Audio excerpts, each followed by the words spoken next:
what is the exact information that is important that we can give to our doctor or dentist? Especially for me, is endodontics or dentists.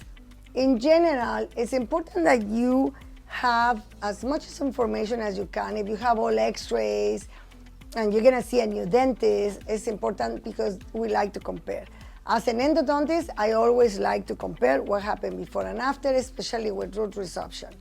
But why is it important that we give this information? Because if we have, let's say, high blood pressure, we have asthma. As an endodontist, I always know, I have always here an asthma medication that the patients can use in case they don't have the inhaler and they need an inhaler to be treated, and they need inhaler with them at all times. That is very important because the patient can pass out in your practice, and there's no need for that. The patient is a cancer survival. He's gonna be very aware of the x-rays. However, now the American Dental Association is giving us the freedom to don't put protection before a dental x-ray, because our dental x-rays, the digital, are so tiny, the radiation. We still use it. I don't picture myself not using it. We still gonna use it even if it's not necessary. I don't know any patient that will tell me, oh, you don't need to use it, don't worry. So it's important that you give this information. Of course, if you're pregnant, they cannot take x-rays, so you have to give that information to your doctor. What is the other one? You have to say if you went to the doctor, if you have different medications, if you have some medication that can interfere with another medication that the dentist can prescribe. It's important that the dentist or the endodontist, in my case, know. We ask all these questions to the patients. Usually they come as an emergency or they come with a lot of pain. If you have to also mention if you have, previous root canals or implants, how old they are, if you have x-rays or no. But when it comes to a root canal, in this office, we still do the diagnostic x-rays, and we compare with the x-rays and the information that the dentist will give me. Also, once you have talked to your doctor and say, what are these medications, your doctor will do like I do always here. We analyze the medical history. We check the tongue and around to look for lesions that can happen sometimes. If a patient has an ugly lesion, we have to recommend to the patient to go immediately to the oral pathologist or to the surgeon to have a biopsy, and to avoid having a news that you have to have a piece of your tongue out because it happens to be malignant cancer or papilloma virus, which is a carcinoma also, and they are completely aggressive in the mouth. Also, sometimes you have to say, I'm diabetic, but you were taking, you're taking a lot of candies and you don't have any control because you don't want to have a control or medication. It's very important that we know, because not only for me as an endodontist, I will not treat the patient. I will send the patient to see his doctor first, because I need to be sure that the patient is not going to have a diabetic attack here.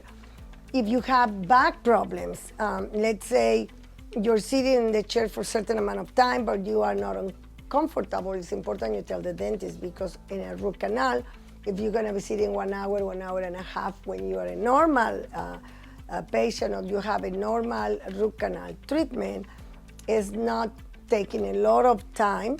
Take more time, the personal aspect that you have to say, what anesthetic, we have to wait until the tooth is numb. But you have to tell your dentist if you have allergies. Like, let's say you have an allergy to lidocaine. Patients said, I'm allergic to epinephrine, but epinephrine cannot give you an allergy because we have it on the body.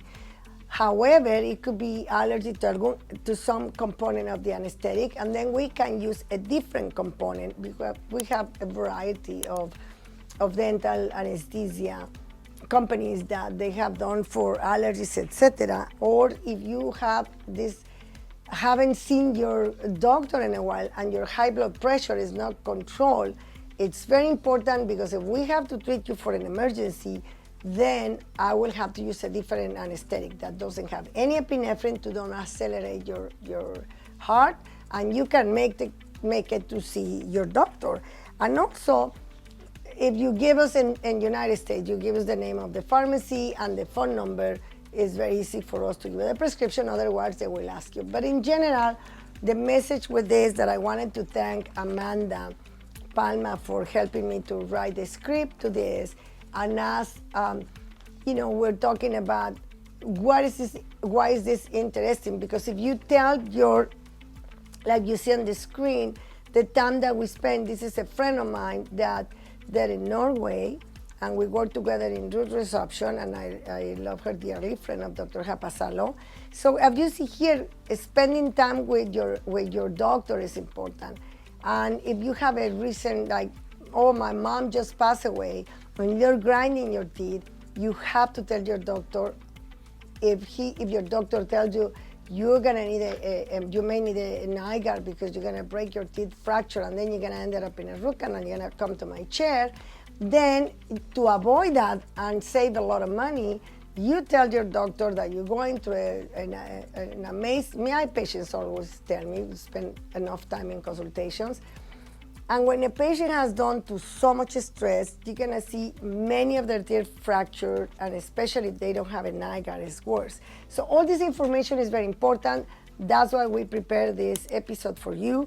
If you have any questions, please don't hesitate to send the message in YouTube or in our Instagram. I hope you like the topic, and I see you soon. Bye-bye.